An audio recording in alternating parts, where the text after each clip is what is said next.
Good evening. Indeed, it's a pleasure to speak to the class that is being taught by Professor Corey Campbell. And my topic tonight is to give you a little primer on what corporate governance entails. As students, as professionals, as you venture into the world, you would hear the term corporate governance being thrown around very often. And indeed, as professionals, as practitioners, as managers, as you get into that working world, you'll recognize the importance that corporate governance plays in the management of entities. So what essentially is corporate governance? Corporate governance is a system by which companies are directed and controlled.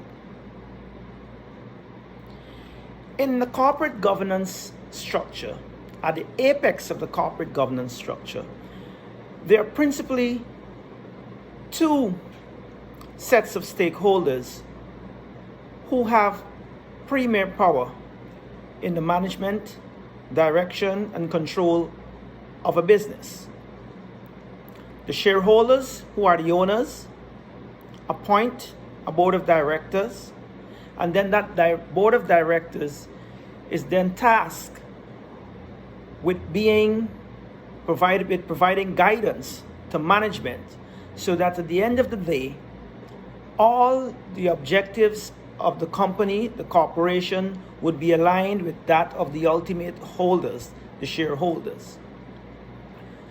So one of the things that made corporate governance such a topical issue, maybe starting in the late 70s,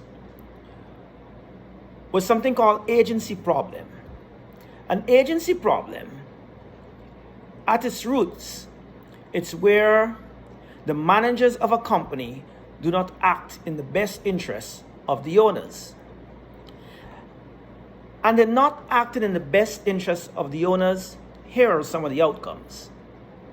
I'm sure you would have read about many scandals and failures of corporations.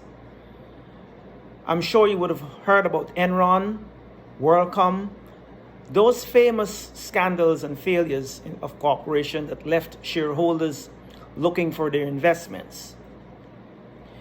Having a strong corporate governance system in place enhances investors' confidence, simply because investors or potential investors as outsiders cannot determine firsthand the strength of a company. What they do depend on is the systems that are in place to ensure that the numbers reported are correct, or as accountants we say, materially stated in a manner so there's no misstatement of those figures, and they closely reflect the reality, the economic reality of that company. It is also important that we incorporate corporate governance in the culture of an organization. And corporate governance stretches through the spine of the organization, meaning that it starts at even the data entry positions right up to the board of directors. With a strong corporate governance system in place, it mitigates the eventualities or the possibilities of suboptimum decision making. Principally, there are two models of corporate governance. One that is heavily prescriptive and that is more associated with those corporate governance rules of the US. So what happens under the corporate governance framework in the US is that after every scandal, those rules would be revised so that they can cater for all the lessons learned. And then, so eventually what you have is a rule for everything that can possibly go wrong. If you go across the Atlantic, more so to the UK, it is more based on a principle. So there are principles, long-lasting principles of honesty and integrity. So whenever there is a scandal and managers are asked to account for their actions, those principles are used to determine whether or not they've defaulted in their fiduciary duties, whether they've acted beyond their mandate, so that remedies could be arrived at. There are a couple of well-established rules that, once enforced or in place, will make for a well-governed company. So I'll go through a couple of them very briefly with you. So the board should act on an informed basis. That's the first rule. And in the best long-term interest of the company, they should act with good faith, care, and due diligence for the benefit of the shareholders, while having regard to relevant stakeholders, including creditors. So what this rule says is that in coming to decisions, a board must be diligent. They must ensure that they gather as much information as possible so that the decisions they take will be well informed, will be in the best long-term interest of the company, and it should be to the benefit of principally the shareholders, but you should not ignore the other stakeholders of a company. Another characteristic of a company with good corporate governance will look at its leadership and the independence of that leadership. So at the board level, the board leadership calls for clarity and balance in view in the board and executive roles, and an integrity of the process to protect the interests of minority investors and promote success of the company as a whole. So board members should be clear what their mandate is. There should be a balance in the board, meaning that there should be an amount of executive directors and non-executive directors, or a balance between those two categories of directors that will ensure that the executive directors do not outnumber the non-executive directors. The thought behind this is that the non-executive directors bring to the board no particular interest other than the goodwill and the interests of the shareholders. The corporate culture. As the third characteristic of a well-governed company is having a corporate culture which adopts high standards of business ethics. So it ensures its vision, mission, objectives are sound and demonstrates all those values of high ethics. Codes of ethical conduct should be effectively communicated and integrated into the company's strategy and operations, including risk management systems and remuneration structures. So a company with a good corporate governance structure would entail that culture of good corporate governance touches every facet of the company's operation. Another characteristic of a company with good corporate governance is one where the board should act proactively to oversee, review, and approve the approach to risk management regularly or with any significant business change, and satisfy itself that the approach is functioning effectively. So as a board, risk management is a salient function that the directors are expected to execute. As a matter of fact, one of the subcommittees that boards are dictated to have is one that specifically looks at the risk of that entity or corporation. Remunerations also play an integral role in the effectiveness of a good corporate governance framework in any corporation. So in that regard, remuneration should be designed to effectively align the interests of the CEO, executive officers of the company, and all employees of the company, so that their interests would be aligned with those of shareholders to better ensure the long-term performance and sustainable value creation of that entity. The board should ensure aggregate remuneration is appropriately balanced with the need to pay dividends to shareholders and to retain enough capital for future investments. Reporting and audit. Audit being one of the critical statements that potential investors and investors, shareholders look at in determining whether the company has good corporate governance, is another characteristic that the board needs to pay keen attention to.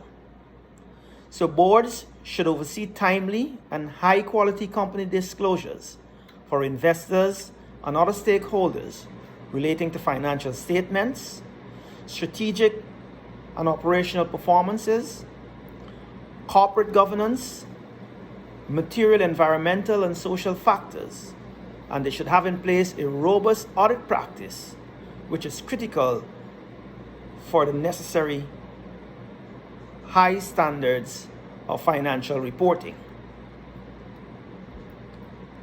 Shareholders' rights. In designing a good corporate governance framework, shareholders' rights should be taken into account. And in that regard, rights of all shareholders should be equal and must be protected. Fundamental to this protection is ensuring that shareholders' voting rights are directly linked to shareholders' economic state, and that minority shareholders having voting rights on key decisions or transactions which affect their interests in the company.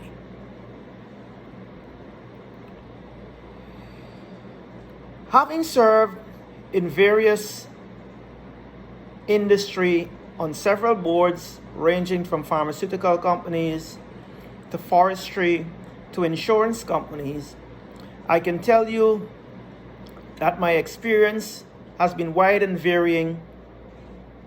And if you add to that nexus also serving on boards of state-owned corporation and private company, you see a myriad of corporate governance frameworks that are in place, corporate governance culture that is adopted. And I can tell you, some are way better than others. For example, in the companies that are owned by the state, political interference can play a significant role in the way directors execute their duties, part of which includes corporate governance. There can be lots of interference.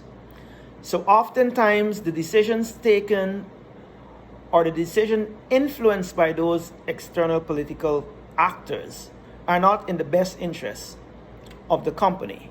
It often takes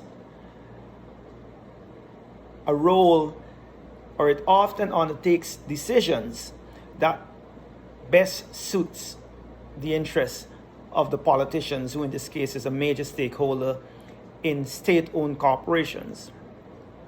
On the other side, in private companies, you often find that the culture there is to ensure that businesses can go on for a time immemorial, so that investors, shareholders can have a return that they're expecting on their investments.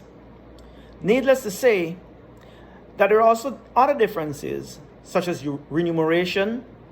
So you'll expect, as any normal human, that the efforts that directors place who are serving on state entity boards are far different from those who serve on private corporation boards. simply because a typical example in our scenario here is that board directors' remuneration can be as much as 5 times more in a private corporation when compared to a state-owned corporation. The quality of meetings are very different. The discourses and the deliberations at those meetings are very different. Needless to say, there are things that we can do that can still rectify that. By maintaining our independence, it can go a far way in ensuring that in the case of a state-owned entity, that political interference is minimized. One of the other things, in closing, I've shared many key features of a company that possesses or has in place a good corporate governance. But I'll add a few more as I conclude. So the quality of the directors also play a key part. So what we spoke about first was those structural things that the companies will have in place. But now as I close, I will speak about just a few characteristics that the directors should have in place. So those capabilities that they bring, the capacity that they bring, they should be of a particular quality, right? They should be an expert in their particular field. They should be aware or at least have a broad knowledge of the industry or that particular corporation that they're going to serve on. So for instance, though you might come from, let's say one particular example, a medical background, and you're asked to serve on the board of an insurance company, it is reasonable to expect that you should know a little bit about risk management. You should know a little bit of the insurance industry. Because though your role in that company might be to examine the outcomes of death claims, as a medical doctor, having that all-round skill and that knowledge would help you greatly as you deliberate in your position. Directors, though being that top of the apex in the governance structure, should also have as part of good practice, have appraisals of their performance done periodically, so that